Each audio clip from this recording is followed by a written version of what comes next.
Assalamualaikum warahmatullahi wabarakatuh. Saya perwakilan dari kelompok 1 akan memaparkan sedikit materi pemberdayaan masyarakat. Saya akan memperkenalkan nama-nama anggota kelompok saya.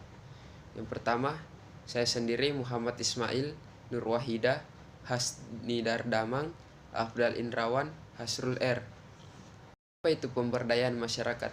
Pemberdayaan masyarakat pada dasarnya adalah suatu proses pertumbuhan dan perkembangan kekuatan masyarakat untuk ikut terlibat dalam berbagai aspek pembangunan di suatu wilayah. Adapun prinsip-prinsip pemberdayaan masyarakat yaitu 4. Yang pertama, prinsip kesetaraan. Kedua, partisipasi. Ketiga, kewaspadaan dan kemandirian. Keempat, berkelanjutan. Tujuan pemberdayaan masyarakat. Yang pertama, perbaikan kelembagaan adalah perbaikan kelembagaan melalui perbaikan kegiatan atau tindakan yang dilakukan diharapkan pada akhirnya juga akan berimbas pada pengembangan jejaring kemitraan usaha di tengah masyarakat. Kedua, perbaikan usaha. Sebagai dampak dari poin pertama, pemberdayaan masyarakat juga diharapkan berimbas pada perbaikan usaha. Upaya yang didapat dilakukan untuk tujuan ini adalah sebagai perbaikan pendidikan dengan meningkatkan semangat belajar, perbaikan terhadap akses bisnis, termasuk perbaikan kegiatan dan juga perbaikan kelembagaan yang diharapkan dapat memperbaiki bisnis masyarakat. Ketiga, perbaikan pendapatan. Tujuan selanjutnya juga masih berkaitan, yakni perbaikan pendapatan atau better income. Sebaiknya dampak positif adanya perbaikan bisnis. Dengan adanya perbaikan usaha atau bisnis, diharapkan pendapatan keluarga dan masyarakat dapat meningkat. Keempat, perbaikan lingkungan. Meski tidak berkaitan langsung dengan tujuan sebelumnya, namun diharapkan dengan adanya perbaikan pendapatan dan juga pendidikan nantinya juga dapat memperbaiki keadaan lingkungan, baik berupa lingkungan fisik maupun lingkungan sosial. Alasannya, karena kerusakan lingkungan kadangkala disebabkan oleh kemiskinan karena rendahnya pendapatan.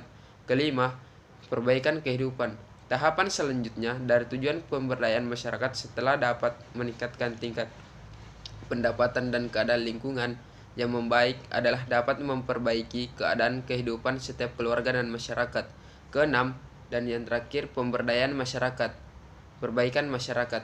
Tingkat terakhir dari tujuan pemberdayaan adalah terwujudnya kehidupan masyarakat yang lebih baik karena didukung oleh kehidupan yang lebih baik sebagai dampak dari keberhasilan dalam pemberdayaan lingkungan baik fisik maupun sosial.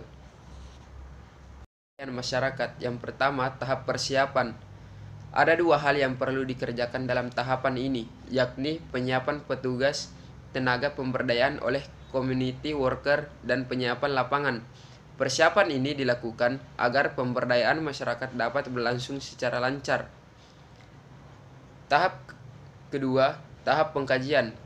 Tahap pengkajian atau asesmen dapat dilakukan secara individual lewat kelompok-kelompok masyarakat. Pada tahap ini, petugas mengidentifikasi masalah keputusan dan sumber daya yang dimiliki klien. Ini dilakukan untuk menentukan sasaran pemberdayaan yang tepat. Ketiga, tahap perencanaan alternatif program atau kegiatan. Dalam tahapan ini, petugas akan berperan sebagai action agent atau agen perubahan.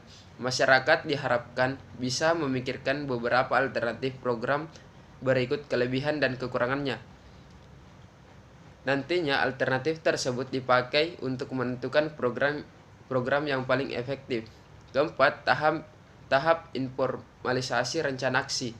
Pada tahap informalisasi, agen perubahan membantu kelompok untuk menentukan program yang bisa mengatasi permasalahan. Petugas juga memformalisasi gagasan tersebut ke dalam tulisan apabila ada kaitannya dengan pembuatan proposal pada penyandang dana. 5. Tahap implementasi program atau kegiatan.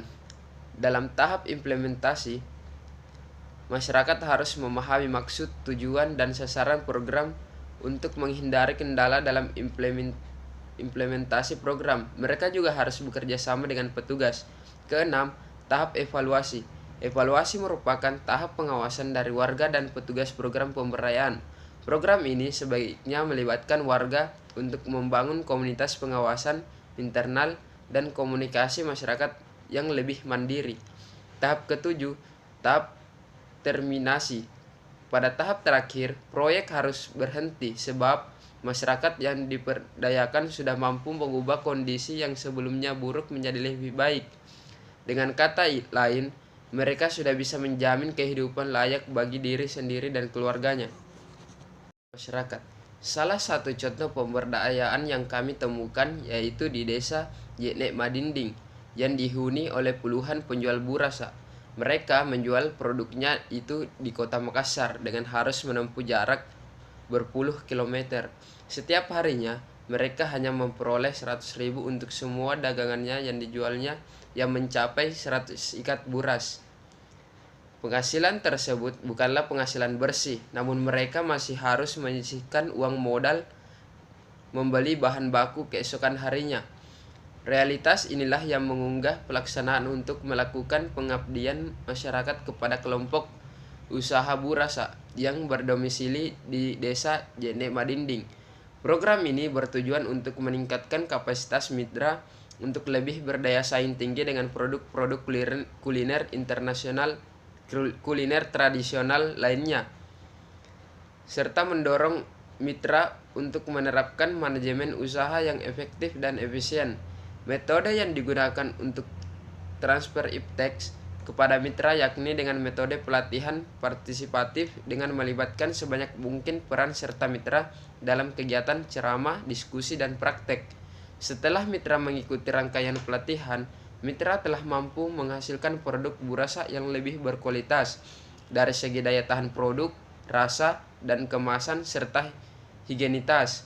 Hal ini berjalan dengan luaran yang diharapkan dari program pengabdian masyarakat.